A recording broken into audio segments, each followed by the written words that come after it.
இப்படி இருக்கேன்?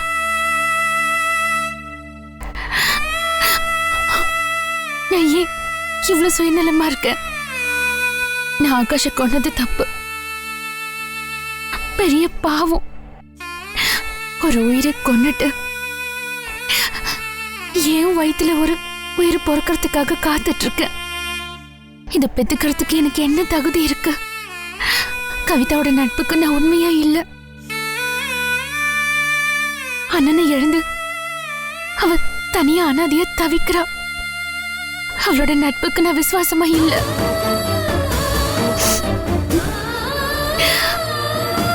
என்ன பெத்த அம்மா, என் புருஷன், இப்படி யாருக்குமே நான் விசுவாசமா இல்ல. இப்படி எனக்கு எதுக்கு இந்த வாழ்க்கை?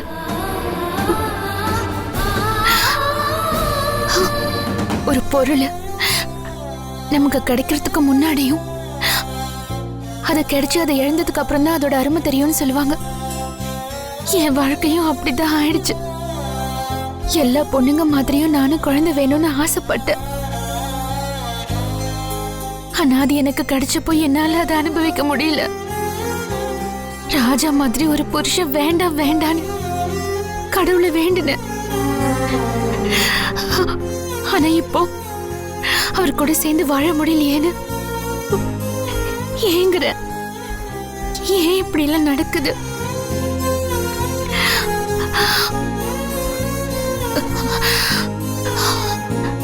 நான் பண்ண எல்லா பாவத்துக்கும் நான் பிராயச்சித்தம் தேடணும்னா என் தப்ப நான் ஒத்துக்கிட்டு நான் ஜெயிலுக்கு போகணும்.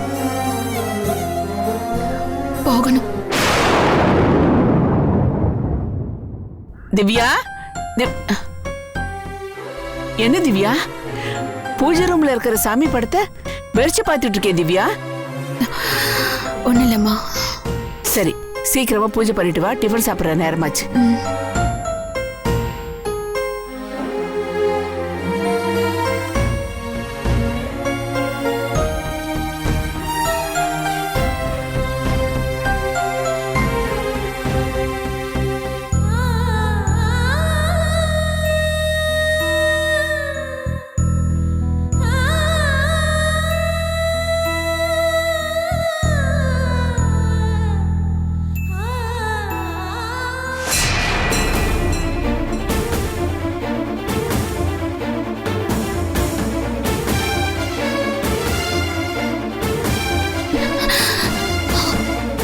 என்னோட ஆராதனையை கூட நீ ஏத்துக்க தயாரா இல்லல? எனக்கு தெரியும். பாவம் பண்ணவங்களோட பிரார்த்தனையை நீ கேட்க மாட்ட. இத்தனை நாள் என்னோட தப்பு நான் மறைச்சிட்டு ரொம்ப சுயநலமா இருந்துட்டேன்ல. ஆனா இனிமே இருக்க மாட்டேன். இனிமே நான் அந்த தப்பு பண்ண மாட்டேன். என்னால ராஜா தண்டிக்கப்படக்கூடாது. அவரை நான் மாட்டி விட மாட்டேன். ஒரு நிரபராதிய, ஒரு அப்பாவிய தண்டனை அடைய விட மாட்டேன். நான் போறேன். நான் இப்பவே போய் சரண்டர் ஆக. நான் போறேன்.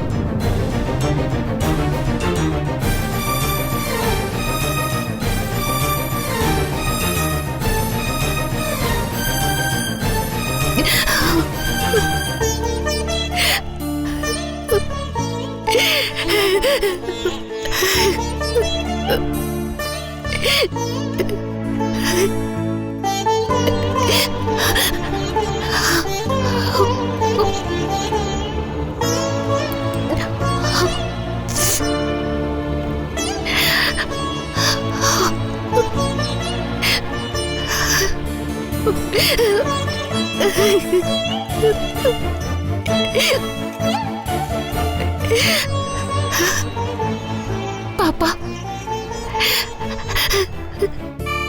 நீ யாரு, என்ன? எதுவுமே இந்த அம்மாவுக்கு தெரியாது. ஆனா பொன்னான்னு கூட எனக்கு தெரியாது.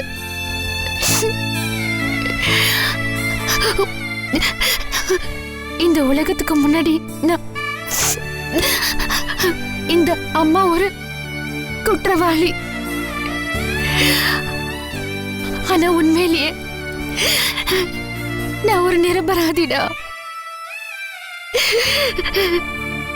இந்த உண்மையை யாரு புரிஞ்சுக்கிறாங்களோ இல்லையோ, நீ மட்டும் இந்த அம்மாவை புரிஞ்சுக்கோமா.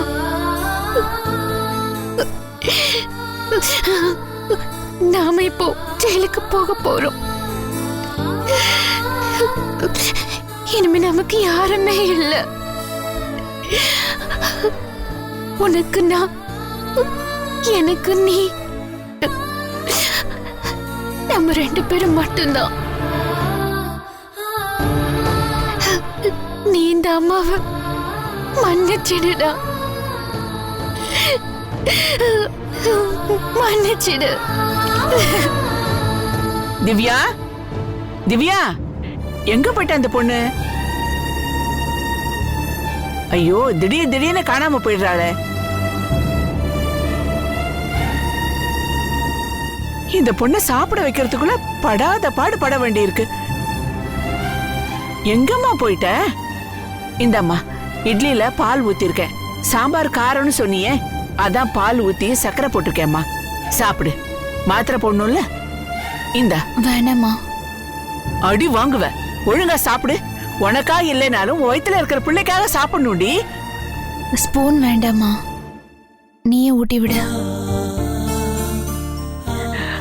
நானா ஊட்டி விடணுமா? ஏண்டி, நான் ஊட்டி விட வந்தா ஸ்பூன் போட்டு கொடுங்கிற, இப்ப ஸ்பூன் போட்டு கொண்டு வந்தா ஊட்டி விடுங்கிற. உன்னால எனக்கு பெரிய தொல்லையா போச்சுடி. இனிமே நான் உன்னை தொல்லை பண்ண மாட்டேமா. இதுதான் கடைசி. ஆமா, ஆவுன்னா இத ஒண்ணு சொல்லிடு. நீ குழந்தை பெத்து குடுக்கறதுக்குள்ள நான் தலையால தண்ணி குடிக்கணும் போல இருக்க. சரி வா.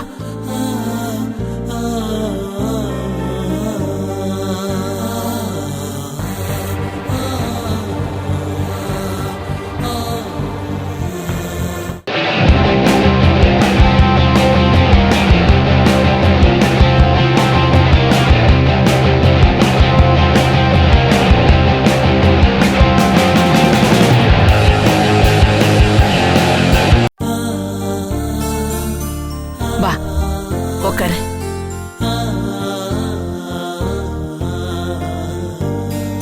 இந்த சாப்பிடு.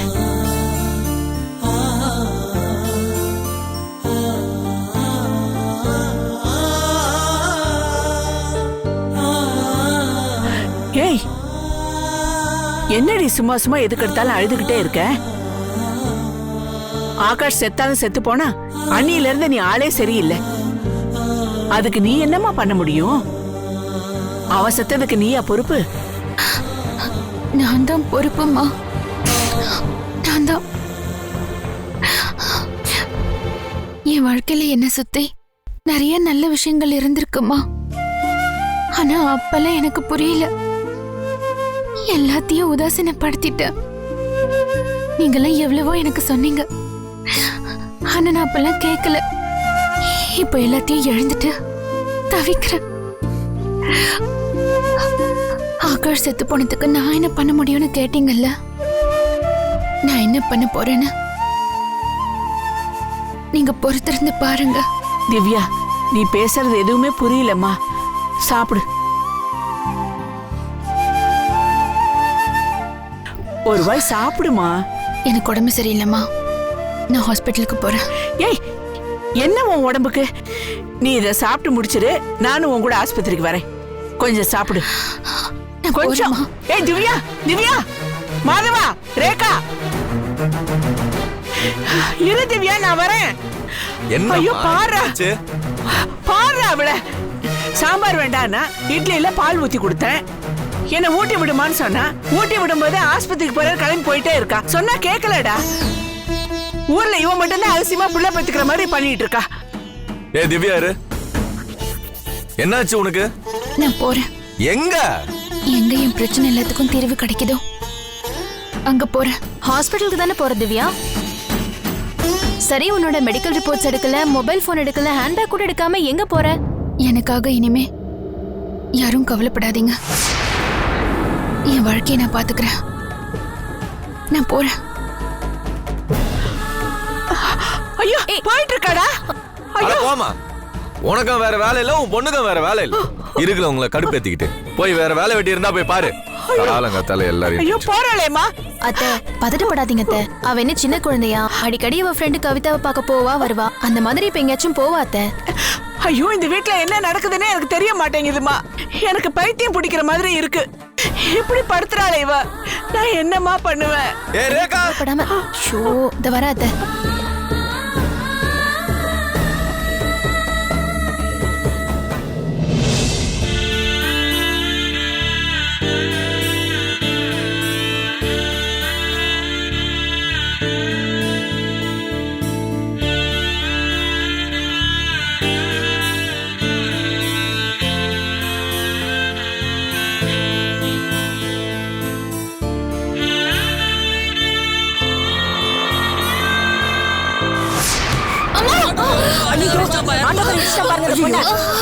என்னம்மா என்னையா பாத்து வர மாட்டியா? ஐயோ என்னம்மா பாத்து வர கூடாதா? என்னம்மா என்னாச்சு? பாத்து பாத்து பாத்துமா பாத்து எதிரி புடிமா. என்னம்மா ஆத்துமா வயிற்று பிள்ளைக்காரியா நீ? வாமா வாமா உட்காருமா வாமா. வேண்டாம் வேண்டாம், நான் ஒரு முக்கியமான வேலையா இல்லம்மா அப்புறம் பாத்துக்கலாமா? இல்ல, ஒரு முக்கியமான வேலையா. வாமா போமா போ வண்டி எடுப்பா. சரிம்மா சரிம்மா. பாத்து பாத்து பாத்து வருமா. தள்ளி மெதுவா தள்ளி உட்காரு. இருமா இருமா கொஞ்சம் பொறுத்துக்கோமா போயிடலாமா. தள்ளி உட்காருக்கா. சீக்கிரம் வண்டி எடுப்பா, ஹாஸ்பிட்டல் போனோம்.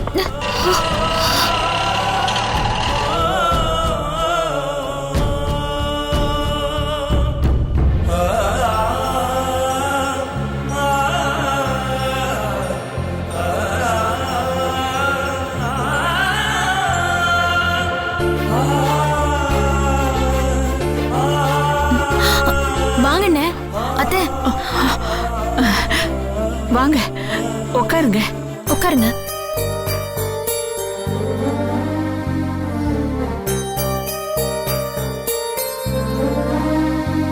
ரேகா குடிக்க தண்ணி கொண்டு வா.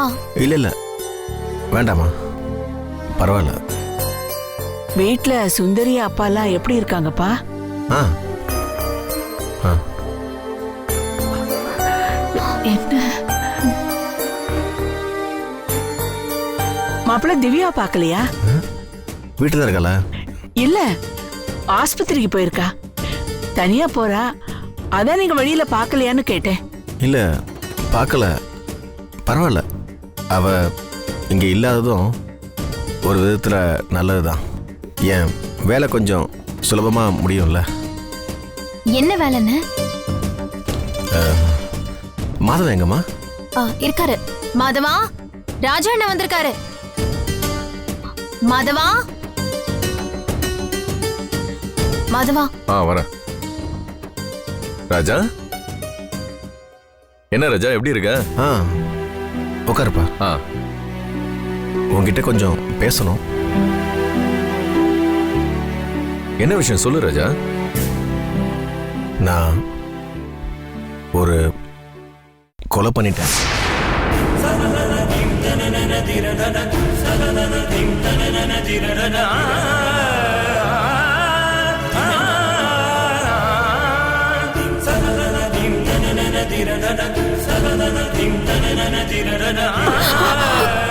அண்ணா, என்ன சொல்றீங்க? கொலை பண்ணிட்டீங்களா? யாரை கொலை பண்ணீங்க? அந்த ஆகாஷத்தை நான் கொலை பண்ணிட்டேன்.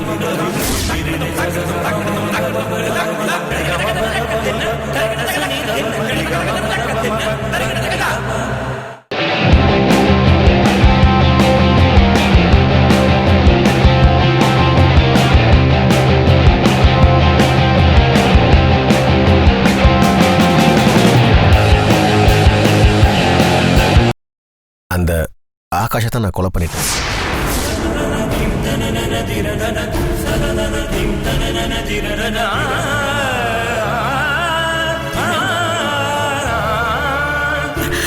என்னடா சொல்ற நீ? மாப்பிள்ள இப்படி எல்லாம் விளையாடாதீங்க. எனக்கு படபட நெஞ்சு அடைக்குது. அண்ணே, என்ன சொல்றீங்க? எல்லாரையும் என்ன மன்னிச்சிருங்க. நான் சொன்னதெல்லாம் உண்மைதான். இத மாதவன் கிட்ட தனியா சொல்லிட்டு போலாம் தான் வந்தேன். ஆனா இனிமே இந்த ரகசியத்தில் மறைக்க முடியாது. மறைக்கிறது ரொம்ப தப்பு. ஊருக்கே தெரிய போற ரகசியம் இது. உங்க 3 பேருக்கு தெரிஞ்சா என்ன? என்னென்ன சொல்றீங்க? திவ்யாவை பார்த்தா அவ நடவடிக்கை எல்லாமே ஒரே மர்மமா இருக்கு. நீங்க இப்ப திடீர்னு வந்து ஒரு பெரிய கல்லை தூக்கி தலையில போடுறீங்க. மாப்பிள பொய் சொல்லாதீங்க மாப்பிள. ஒரு எறும்புக்கு கூட துரோகம் பண்ண மாட்டீங்க நீங்க. நீங்க கொலையெல்லாம் சத்தியமா பண்ணிருக்க மாட்டீங்க. அத்தை, நான் சொன்னது நிஜம்தான் அத்தை. எனக்கும் திவ்யாவுக்கும் நல்ல வாழ்க்கை தான் அமையல. நாங்க சந்தோஷமாவும் இல்ல. அதுக்கு காரணம் அந்த ஆகாஷ்.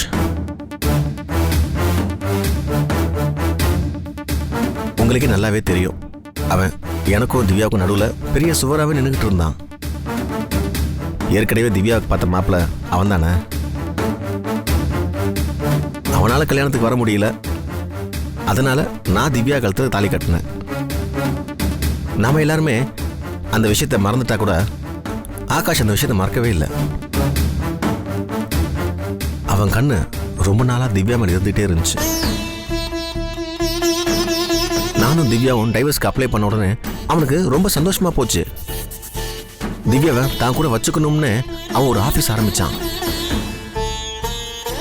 திவ்யா கிட்ட எப்படியும் பேசி அவன் அந்த வேலைக்கு சேர்த்துக்கிட்டான்.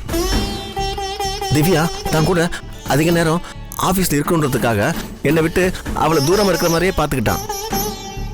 திவ்யா கிட்ட பேசி பேசி பிரெயின் வாஷ் பண்ணி குழந்தைய கலைச்சிரு, நம்ம 2 பேரும் சிங்கப்பூர் போயிடலான்னு அவளை நச்சரிக்க ஆரம்பிச்சான்.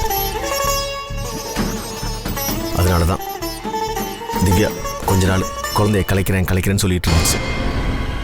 ஒரு தடவை திவ்யாவை வலுக்கட்டாயமா குழந்தைய கலைக்கிறதுக்காக கூட்டிட்டு போய் அவன் தான் அவ புருஷங்கிற மாதிரி அப்ளிகேஷன்ல கையெழுத்தே போட்டான்.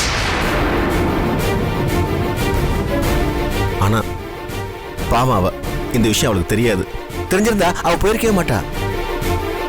கடைசியில எனக்கு விஷயம் தெரிஞ்சு நான் ஓடி போய் அவனை ஆபீஸ்லயே வச்சு அடிச்சேன். அந்த கேஸ்ல தான் கவிதை என்ன பிடிச்சி உள்ள போட்டா. 2 பேரும் சேர்ந்து திவ்யாவை பயமுறுத்தி எனக்கு எதிராக புகார் கொடுக்க வச்சாங்க. கடைசியில மாதவன் வந்து மிரட்டி திவ்யாவோட கம்ப்ளைண்ட்டை வாபஸ் வாங்க வச்சு என்னை காப்பாத்தினான். அட பாவி, இவ்வளவு பெரிய அயோக்கியனா அவன்? உங்க 2 பேரையும் வாழ விடாம கெடுத்த பாவி அவன். அவனை போய் நான் அப்பாவி நல்லவன்னு எவ்வளவு நாளா பேசிட்டு இருந்தனே. பாரு அக்கா, இந்த அக்கிரமத்தை பாருமா. என்னன்னு சொல்றது? எனக்கு ஒண்ணுமே புரியல. தலையெல்லாம் சுத்துது. மாப்பிள, எதுவா இருந்தாலும் பேசி தீர்த்திருக்கலாமே. இப்படி பண்ணிட்டீங்களே மாப்பிள. பேசி பார்த்தேன், ஆனா அவன் மசியல. அதான் தீர்த்துட்டேன். அத்தை, வெளியில சொன்னா வெக்க கேடு. ஆனா போலீஸ்க்கு நான் உண்மையை சொல்றனோ இல்லையோ, உங்ககிட்டயாவது நான் உண்மையை சொல்லணும். ஏன்னா நீங்கெல்லாம் என்ன தப்பா நினைச்சிடக்கூடாது. சொல்லிடுங்க, எதையும் மறைக்காம சொல்லிடுங்க. அத்தை, உங்களுக்கு ஞாபகம் இருக்கா? ஒரு தடவை நீங்க ஹாஸ்பிட்டல் அட்மிட் ஆயிருந்தப்ப உங்களை அவன் பார்க்க வந்தானே. உங்களுக்கு அவன் தான் ஹாஸ்பிட்டல் ஃபீஸை கட்டுவேன்னு அடமுடிச்சான்ல. அது எல்லாமே திவ்யாவுக்காக தான்.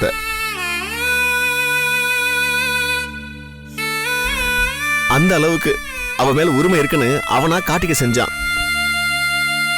இதெல்லாம் எதுவுமே திவ்யாவுக்கு தெரியாது. அவ ஒரு அப்பாவி, கலங்க இல்லாதவ. அவளுடைய நல்ல மனச அவ கவிதாவோட அண்ணனாச்சேன்னு அவன் கூட அப்பாவியா பழகின அந்த விஷயத்த அவன் தனக்கு சாதகமா எடுத்துக்கிட்டு திவ்யாவை யூஸ் பண்ணிட்டான். இப்ப கூட திவ்யாவுக்கு அவன் மேல சந்தேகமே வரல. இனிமே அவளுக்கு அவன் மேல சந்தேகம் வராம நீங்க தான் எப்படியாச்சும் பாத்துக்கணும். பாவம், செத்து போன அவன் மேல நாம ஏன் பழி சொல்லணும்? ஏன்னு உண்மையை சொல்லுங்க. அவ உங்களை தப்பா நினைப்பா. இல்லம்மா, திவ்யா யாரையுமே தப்பா நினைக்க மாட்டா. அதான் அவரோட ப்ளஸ் பாயிண்ட், அதான் அவரோட மைனஸ் பாயிண்ட்டும். தன்னை ஒருத்தன் இந்த அளவுக்கு ஏமாத்திருக்கான்ற நினைப்ப கூட அவனால தாங்கிக்க முடியாதுமா. அந்த நல்ல குணத்தை தானே அந்த ஆகாஷ் தனக்கு சாதகமா ஆக்கிக்கிட்டு அவளை அடையணும்னு நினைச்சான். ஆகாஷோட அராஜகம் ஒரு காலத்துல அத்துமீறி போச்சு. பொறுத்து பொறுத்து பார்த்தன்னா கடைசியா அவனை பார்த்து என் பொண்டாட்டிய விட்டுருன்னு எச்சரிக்கை பண்றதுக்காக அவன் வீட்டுக்கு போனேன். அவன் என்ன ரொம்ப கேவலமா பேசிட்டான். நீ திவ்யா விட்டு விலகிக்கோ, உன் பிள்ளைக்கு நான் அப்பான்னு இந்த ஊர்ல சொல்லிடுறேன்னு ஒரு வார்த்தை சொல்லிவிட்டான்.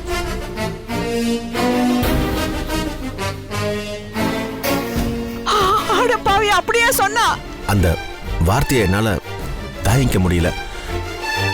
ஆத்திரத்துல சடார்னு ஒரு அடிதான் அடிச்சேன். அவன் ஏற்கனவே குடிச்சிருந்திருப்பான் போல, சட்டுன்னு செத்துட்டான். அதுக்கப்புறம் அவன் இடத்துலயே அவனை கொண்டு போய் நான் தனியாளா புதைச்சிட்டேன்.